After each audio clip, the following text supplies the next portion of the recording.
Thank you. I think that's about the best introduction I've ever had to a conference. I felt like I should bound on and, do you know what I mean? Be in some show or something. Great. Thank you very much. Anyway, that was a wonderful introduction.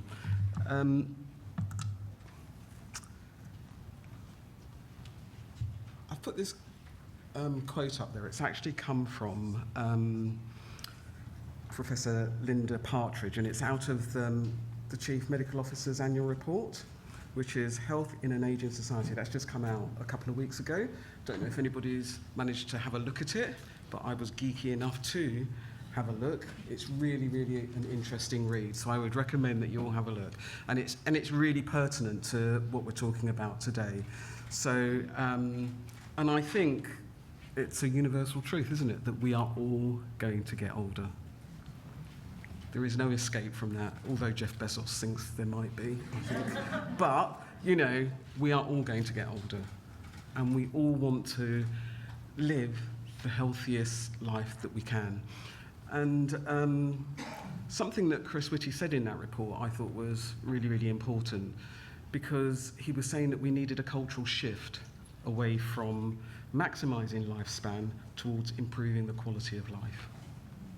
We kind of worship at the altar of youth, don't we, a bit, and we want to stay there, but we should think about it as we want to. It's not about just adding years and years and years. We need to have some quality of life there. So, these are a few fun facts here. I don't know if they're that fun, actually, but I like a bit of data sometimes. And so, if you... Oh, no, actually, I can look down there. I've just realised. I don't have to look here, do I? So, you can see that over the past 200 years, life expectancy has grown immensely. It's increased immensely, and that's fantastic. But we can see from the maps here that between now and 2043, we're going to, you know, the age of the population is going to increase quite significantly, and actually they're going to be living in coastal and rural areas. So they're not going to be located in our cities. They're mostly going to be located in the coastal and rural areas. So I think in those areas about over 25% will be over 75. And here's another fun fact. The number of people aged 80 and over is set to more than double, from 3 to 6 million in the next 40 years. The number of people in England aged 50 and over has increased by almost 7 million in 40 years. And so I'm into the fun facts. So 4 in 10 of us are now aged 50 and over. I'm looking around the room to see if that's right. But there you go. So, and this increase in life expectancy is something to be celebrated. Of course, it's wonderful. You know, but we do have to think we have a responsibility as well. So whilst we'll celebrate the increase in life expectancy, what we want to do is make sure that in older age we're living a more healthy, independent, and enjoyable life. And research, I think, and Clemence is right, I've been really committed to research, but it has an incredible role to play in ensuring that we live that healthy, enjoyable. And things need to be enjoyable, don't they? We want them to be. So,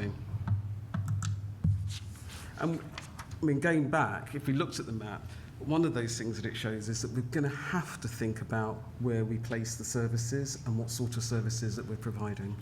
So, and I think that's a Chris Whitty thing, actually, about the kind of levelling up.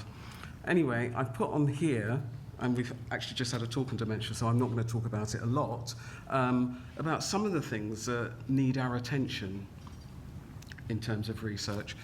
And dementia is one of them. You can see the facts there. You can see the figures there. And so what we will need is some research into the kind of causes of dementia and the prevention and treatment in early disease. So those are things that we're going to have to think about. There are other areas that we need to think about: musculoskeletal conditions, hearing loss. When I say hearing loss, I was just talking to the Jewish Deaf Association there, because I actually should be wearing my hearing aids, and I don't. So, and all the research is telling me I should. And what is it that's stopping me apart from vanity? And I'm a bit like Jeff Bezos, I'm in denial that I'm getting older. But it's really, really important. There are simple things that we can do that can really, really improve the quality of our lives, and we shouldn't neglect them. So I'm going to start wearing them, maybe. Yeah. Anyway, what I've also included was mental health, because I am really, really interested in mental health, and I've worked in it for a long time. So the mental health needs in later life are rising. So it's really, really, really important that we have a kind of renewed focus on mental health improvement, interventions for services for older adults, because that's also key in improving the quality of our lives. So mental health is something that we should really be focusing on in terms of research. So, as you can tell, I'm always into the fun figures and facts, and I'm now going to repeat one that Deborah made, in the sense that 1.6 million people work in adult social care. And as it says on the slide, 3/4 of those are in direct care roles. So I suppose the question is, why should we focus on care homes? If you look at that slide, I think it tells you everything, doesn't it, really? There are a lot of people living in care homes. There are a lot of people working in care homes. We're best to go and do some research. And we've got 1.6 million people working. We should be utilising that resource. You know, we should be going to... And there's a movement away, really, now from hospitals and doing research in hospitals, and rightly so, because actually they don't see the majority of the population. So the majority of the population are out in care homes, out in their homes. They're in all sorts of places. And so there's a push now to do research in non-NHS settings. And that's really, really, really, really important. We should be going to people, not expecting them to come to us. So it's important that we start thinking about the research that we do and how we take it out to the population. So, as I said, what better place to do some of the research than in care homes? And I think, I mean, it was mentioned before that the reason that we're thinking about that, the reason that we're moving towards care homes, part of that movement was, did come from COVID. And so that's made people think that it's really, really important. Research has been going on in care homes before that, but actually there's a real push now, and we need to make sure we make the most of that. So, just following on from why get involved, and this is my mantra, medicine only advances with research. We're not going to improve medicine without research. That doesn't happen. So the two are intrinsically linked. So it's really, really important. And it's important because it improves patient outcomes, it helps, and there was a mention of it before, it helps with evidence-based decision-making, there are economic benefits, and it also addresses health inequalities, which is a big priority for us at the moment. I mean, COVID showed the health inequalities, and if you look at anything, it's pretty poor what's going on. So that's really why it's important to get involved in research. But there are some added benefits, actually, of getting involved, and they're known as the research effect. So what do we mean by that? And it's these things that happen not because of the research, it's not the research that we're talking about, but it's the impact that research has, and there's all sorts of other ways it has apart from the intervention that you're looking at. So, and it's called it's called the research effect. So, and it talks about the benefits for residents, for care homes, for staff. Actually, if you're involved in research, when you're, and I found this in working in the NHS, morale can be really, well, morale is low. There's no point saying morale is low at the moment. But actually, being part of research makes people feel better. It makes people feel they have some control and that they're doing something that they can affect some change with. Because so much of what we do, we can't, or it feels like that. So much of what we do feels like it's imposed on us. So when you can get involved in research, it does make you feel good. You feel like you're doing something good. So there's one reason to do it. And in terms of residents, it does feel like you've got some control back. I mean, this is the case in whether you're doing research in care homes, wherever, in hospitals, it feels like you're taking some control and that you've got some control. And so that's really, really, really important. And there's a body of research that shows that for those places, so those organisations like NHS Trust, if you are involved in research, the outcomes are better for those people that are in the research, but actually the outcomes are better for those people that aren't in the research as well. So it's a bit of a win-win for everybody. You know, so there's many, many, many reasons that you should get involved, and it's a good endeavour, and it's good. It's good for us. It's good for all of us. We all want good health, so it's something that we should be committed to and get involved in as much as we can. So this was just a quote that we found. It's not a nursing home manager that I've spoken to, but I'm sure many would say that, and I'm sure many would say that in this nursing home. But for them, participating in research, as I said, is a win-win situation. You get to know more about the area that you're working in, you get educated in it, you feel, as it says, you feel well informed, and the motivation. And I do see around that actually people feel really motivated. That's staff and participants as well. They all feel well motivated when they're part of something that's good. And even if it's not going to directly improve their lives, if they think they're doing something for the future benefit of people feel good about that. So it's really, really, really important that we get involved. So, I mean, I've talked about getting involved in research, and it sounds fantastic, but of course there are many, many, many challenges that we face, many difficulties. And I mean, I've listed some of them. When we talk about the diversity of residents, I don't necessarily mean just in terms of ethnicity. I'm talking about care home populations that are diverse in terms of their health conditions, their needs, their cognitive abilities, and their socioeconomic backgrounds. And that makes it a bit more challenging to do research, to have a kind of, more consistent, approach. So those are quite, so that's something that they need to think about. And staff availability and workload, that's something that's affecting everybody. You know, I come from an NHS background, but it's no different here. So in care homes, you have huge demanding workloads, and there's a huge staff turnover as well. And so then it's really difficult to maintain things when you've got staff that are changing. If you're training staff in a research intervention and then they leave and then you've got to start again. So those are things that can be quite difficult. But they're challenges. That doesn't mean to say we can't do things to reduce the effects of that. And I'm going to talk in a minute about some of the support that's available for care homes in terms of research. So one of the things, you can tell Chris Whitty's I've got a little fandom going on with Chris Whitty, so I'm always quoting him. I know, it's a bit odd, isn't it? But I confess, I've got a bit of a fandom for Chris Whitty.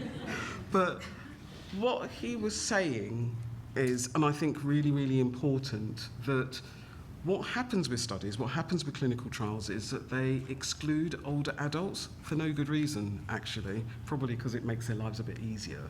But that's not a good reason to exclude older people from research. And so what he was saying, that we need to really move away from that kind of arbitrary age cutoff that we have and that we see all the time, because you do see it all the time, from excluding people with multimorbidities, and we should be thinking about a more inclusive approach. So that's something that I think is really, really important, and a challenge to our researchers. And maybe sometimes we have to have a bit of a pushback, really, to say, well, why? Does that make any sense? Why are we excluding older people? Why are we discriminating? So I wanted to talk a bit about the support that's available, and it's a big shout out. And it's a big shout out, actually. Everybody's been shouting out to the NIHR. I'm going to shout out to the NIHR. They're putting a lot of investment in. There's a lot of support.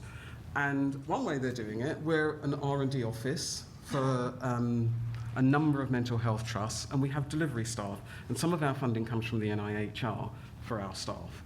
And they go into people's homes, they go into hospitals, they go into care homes, and they can support and help with the research. So we have research nurses, we have clinical research practitioners, and actually we're here to share the burden. We're not saying you have to do this all on your own, because it is really, really difficult. So our nurses can come in, our clinical research practitioners can come in and they'll help with research, the research admin that needs to be done, because that's a lot. They can help do the consents, the baseline assessments. We've got a whole team, and we've got a whole team, but there are whole teams across the country, actually, that can help. You know, so I know there's some people from the NIHR delivery teams in the audience, but we're everywhere, really, and you want to utilise that. You don't need to do it on your own. You know, there is help and support for you, and we will come in and we will help make those connections.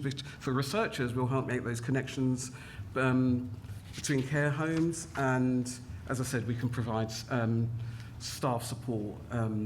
They'll come in, they'll train, they'll recruit, they'll do all the things that you find it difficult to do in a busy day. So, I've put here, and I realise, I said to Jill, I've got this wrong, but some study examples of research that's gone on in care homes. So VIVALDI was mentioned, and that's moved on from COVID, actually, and they're starting to look at all sorts of other infectious diseases. So they're now doing other stuff around infections like norovirus and UTIs in care homes.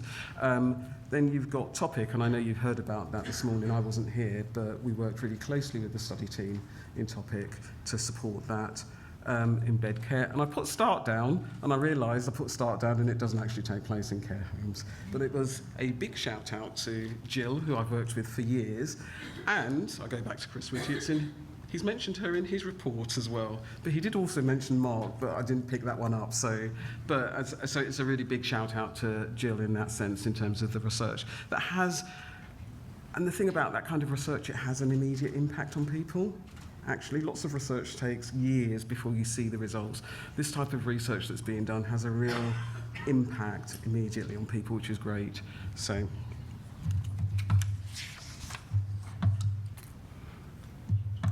Okay, so when I talked a bit earlier, I was talking about the health inequalities. If you look at this slide, it's really stark, actually, that you can see the most deprived 10%,